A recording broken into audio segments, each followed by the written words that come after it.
మీరు చాలామందిలో ఉన్నటువంటి అంశం అది. అయితే ఇక్కడ మీరు గమనించాల్సింది ఏంటంటే ముందు ఈ సీనియర్ ఎవరు ఉన్నారు ఎవరూ కూడా అసంతృప్తి వ్యక్తం చేయలేదు. అది గొప్ప విషయం. నేను సీనియర్ని నాకెందుకు మంత్రి పదవి ఇవ్వలేదు అని ఎవరూ ప్రశ్నించలా. బయటకు వచ్చిన తర్వాత కూడా వాళ్ళు మాకేం అసంతృప్తి లేదను.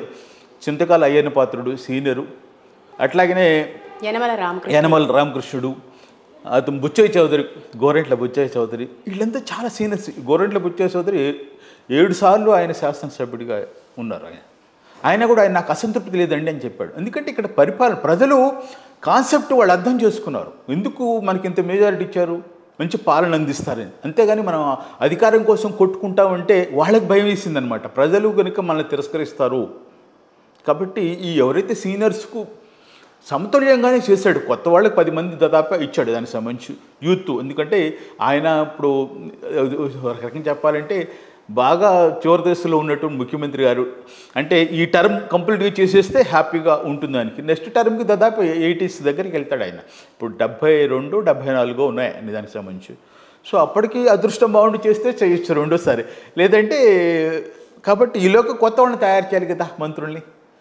అందుకోసం యూత్ని తీసుకొచ్చాడని చెప్పేసి. దానితోడు నారా లోకేష్ గారు ఆయన వాళ్ళ అబ్బాయి ఉన్నాడు, వానికి సంబంధించినటువంటి అంశంతో పాటుగా అటువంటి వాళ్ళని కూడా యూత్ని ప్రోత్సహించడానికి కోసం ఇచ్చేసాడని చెప్పి అనిపించింది నాకు. సో ఇక్కడ 17 మంది దాదాపు కొత్త వారికి అవకాశం ఇవ్వడం ద్వారా పార్టీకి అలాగే ప్రభుత్వానికి కొత్త నాయకత్వానికి సిద్ధంగా ఉండాలి అనే సంకేతాన్ని పూర్తిగా పంపినట్టే భావించాలంటారు. అదే చెప్పింది, యూత్కి ప్రయారిటీ ఇస్తున్నాం మేము. అంటే కొత్త రక్తాన్ని నింపుతున్నాం మొత్తం దేశంలో రాష్ట్రంలో అని చెప్పేసి వాళ్ళు ఒక రకమైన సంకేతం ఇస్తున్నారు. దానికి సంబంధించి మనకు చాలామంది కనిపిస్తుంది. గతంలో ఇవాళ మనకి సహజంగా నాయకులు అంటే కదర్ పంచర్ వేసుకొని షర్ట్ వేసుకొని ఉండేవాళ్ళని చూసాం మనం పెంసాని అయిన పార్లమెంట్ సభ్యుడు గుంటూరు నుంచి ఎన్నిక అయినా నిన్న టక్ చేసుకొని ఆఫీస్లో సెంట్రల్ గవర్నమెంట్ మినిస్టర్గా టక్ చేసుకొని బాధ్యతలు స్వీకరించారు. అంటే ఒక సీఈఓ తరహాలో మనకు చూస్తే ఈయన రాజకీయ నాయకుడా ఇట్లా ఉంటాడా అని అనిపించింది మనకి. అట్లా యూత్ వచ్చినప్పుడు మారుతున్న పరిస్థితులకు అనుకూలంగా మార్పు జరుగుతున్నాయి. ఇవాళ కద్దర్ లాల్చి పోయి షర్టు ప్యాంటు ఇన్షర్ట్ చేసుకునే వాళ్ళు వస్తున్నారు. ఆ మార్పును స్వాగతించాల్సిందే మనం. అలాగే ఇక్కడ హోమ్ మినిస్టర్ విషయానికి వస్తే వంగలపూడి అనితకి హోంశాఖ అంటే హోంశాఖ అంటే ఒక మహిళకి ఇవ్వడం అనేది మన రాజశేఖర రెడ్డి గవర్నమెంట్ నుంచి చూసాము. అలాగే ఆ పరంపరని జగన్ కంటిన్యూ చేశారు, ఇప్పుడు చంద్రబాబు నాయుడు. సో అనితకి హోంశాఖ ఇవ్వడం వెనుక చంద్రబాబు ఉద్దేశం ఏమై ఉంటుంది అనుకుంటున్నారు?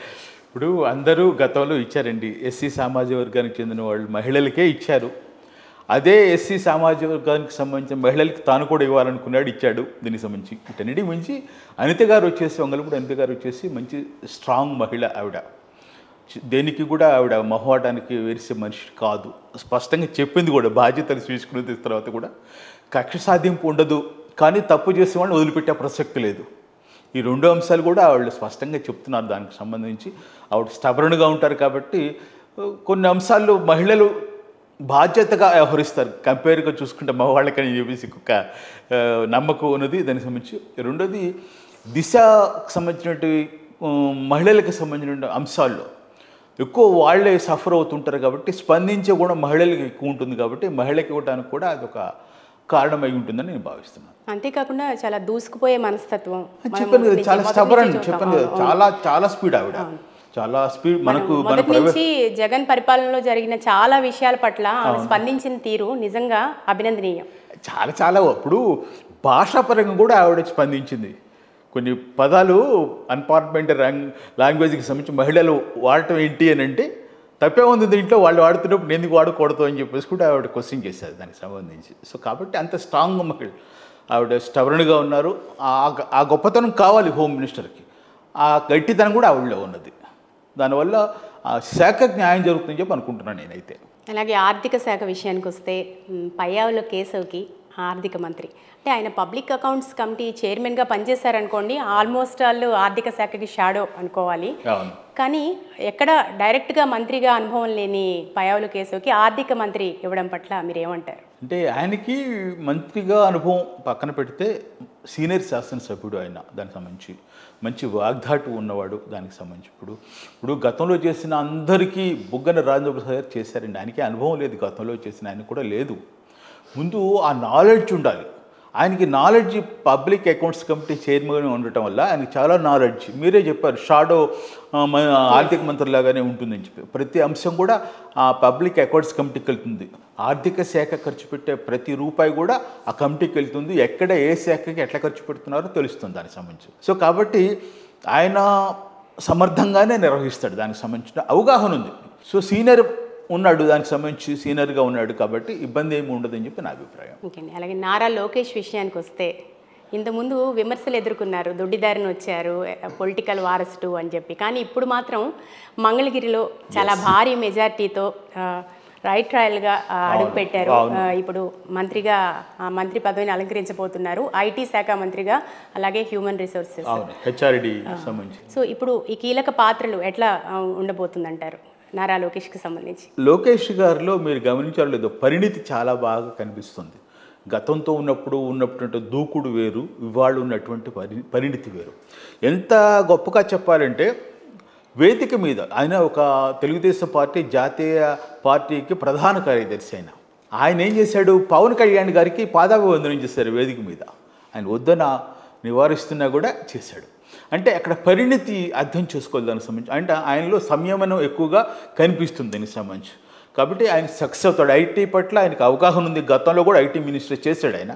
కాబట్టి ఇప్పుడు కూడా ఐటీ ఇచ్చారు, అదనంగా హెచ్ఆర్డి ఇచ్చారు. అంటే గతంతో పోల్చుకుంటే ఆయనలో చాలా పరిణితి కనిపిస్తుంది మనకి అన్ని అంశాల్లో కూడా. ముఖ్యంగా గతంలో చూస్తే మీరు అన్నట్టుగా బ్యాక్ డోర్లో వచ్చాడు ఆయన, ఎమ్మెల్సీ నుంచి అయ్యి వచ్చాయని చెప్పటం ఇవన్నీ జరిగిన ప్రతిపక్షాలు. ఇవాళ చాలా ఛాలెంజింగ్గా మంగళగిరిలో జగన్మోహన్ రెడ్డి గారు ఓడించాలని భావించిన సీట్లలో అదొకటి ఆయన సంబంధించి. కానీ దాదాపు 70,000 ఓట్ల మెజారిటీతో ఆయన గెలుపొందాడు దానికి సంబంధించి. అంటే పబ్లిక్లో ఎంత ఇన్వాల్వ్ అయ్యాడు. సో పబ్లిక్లో కోపం కసి ఉండడంతో పాటుగా ఈయన ఇన్వాల్వ్మెంట్ కూడా లేకపోతే అంత రాదు కదా. యోగళం పాదయాత్ర ద్వారా తన మార్పును చూపించారు, అలాగే పార్టీ గెలుపుకు కీలక పాత్ర పోషించారు. అది చెప్పి ప్రతి చోట కూడా పరిణితిని చూపిస్తున్నాడు ఆయన. ఇందాక చెప్పినట్టుగా నేను వేదిక మీద పవన్ కళ్యాణ్కి, నేను ఒక పార్టీకి general secretary, Pavan Kalyan party ఇవాళ వచ్చింది కానీ ఎప్పటి నుంచో ఉన్నటువంటి పార్టీకి ఆయన జనరల్ సెక్రటరీగా ఉన్నాడు. కానీ అయినప్పటికీ కూడా ఆయనకి పాదాభివందనం చేశాడు. అంటే మెచ్యూరిటీ దానికి సంబంధించి. అంటే ఆ గ్రాటిట్యూడ్ ఉండాలి మనిషికి. అది పొలిటీషియన్స్కు ఉంది అని చెప్పడం కోసం ఇవాళ లేటెస్ట్ తరానికి ఆయన ఒక మెసేజ్ ఇవ్వటం కూడా చెప్పాలి. సంస్కారయుతంగా వ్యవహరించడం అనేది గొప్ప విషయం దానికి సంబంధించి. కాబట్టి ఆయనకి సరైనటువంటి సైకిలే వచ్చినాయి. హెచ్ఆర్డి బాగానే ఇచ్చారు, ఐటీ ఇచ్చారు. కాబట్టి ఐటీ ఇవాళ ఆంధ్రప్రదేశ్లో అభివృద్ధి చెందాల్సిన వస్తుంది. ఇవాళ ఏ రంగము చేయలేనటువంటి అభివృద్ధి కుటుంబాల పరంగా చూసుకుంటే గతంతో ఎన్నో ప్రభుత్వాలు చాలా సంక్షేమ పథకాలు ఇచ్చాయి, కానీ అవి ఉపయోగపడని దానికంటే కూడా ఇవాళ ప్రతి ఇంటికి ఒక సాఫ్ట్వేర్ ఇంజనీర్ రావటం వల్ల ఆ కుటుంబాలు బాగుపడ్డాయి. చాలా అద్భుతమైన మార్పు వచ్చాయి కుటుంబాల్లో. సాఫ్ట్వేర్ ఇంజనీరింగ్ చదివిన విద్యార్థులందరూ కూడా కుటుంబాలను బాగా చేసుకుంటున్నారు. అట్లాగే ఇప్పుడు ఆంధ్రాలో కూడా వాళ్ళు చెప్తున్నారు, కొంత కృష్ణా జిల్లా బేస్ ఉన్న ఎక్కువ ఈ ఐటీకి క్యాడర్ అని మొత్తం విశాఖపట్నం అని చెప్తున్నారు దానికి సంబంధించి. సో మంచి కేంద్రం విశాఖపట్నం, అక్కడ కూడా అభివృద్ధి చేస్తే ఈ సాఫ్ట్వేరు ముందు సామాజికంగా చాలా మార్పు తీసుకొస్తుంది. కాబట్టి దాని మీద కాన్సన్ట్రేషన్ చేస్తారు, సక్సెస్ అవుతారని కూడా నాకు అనిపిస్తుంది.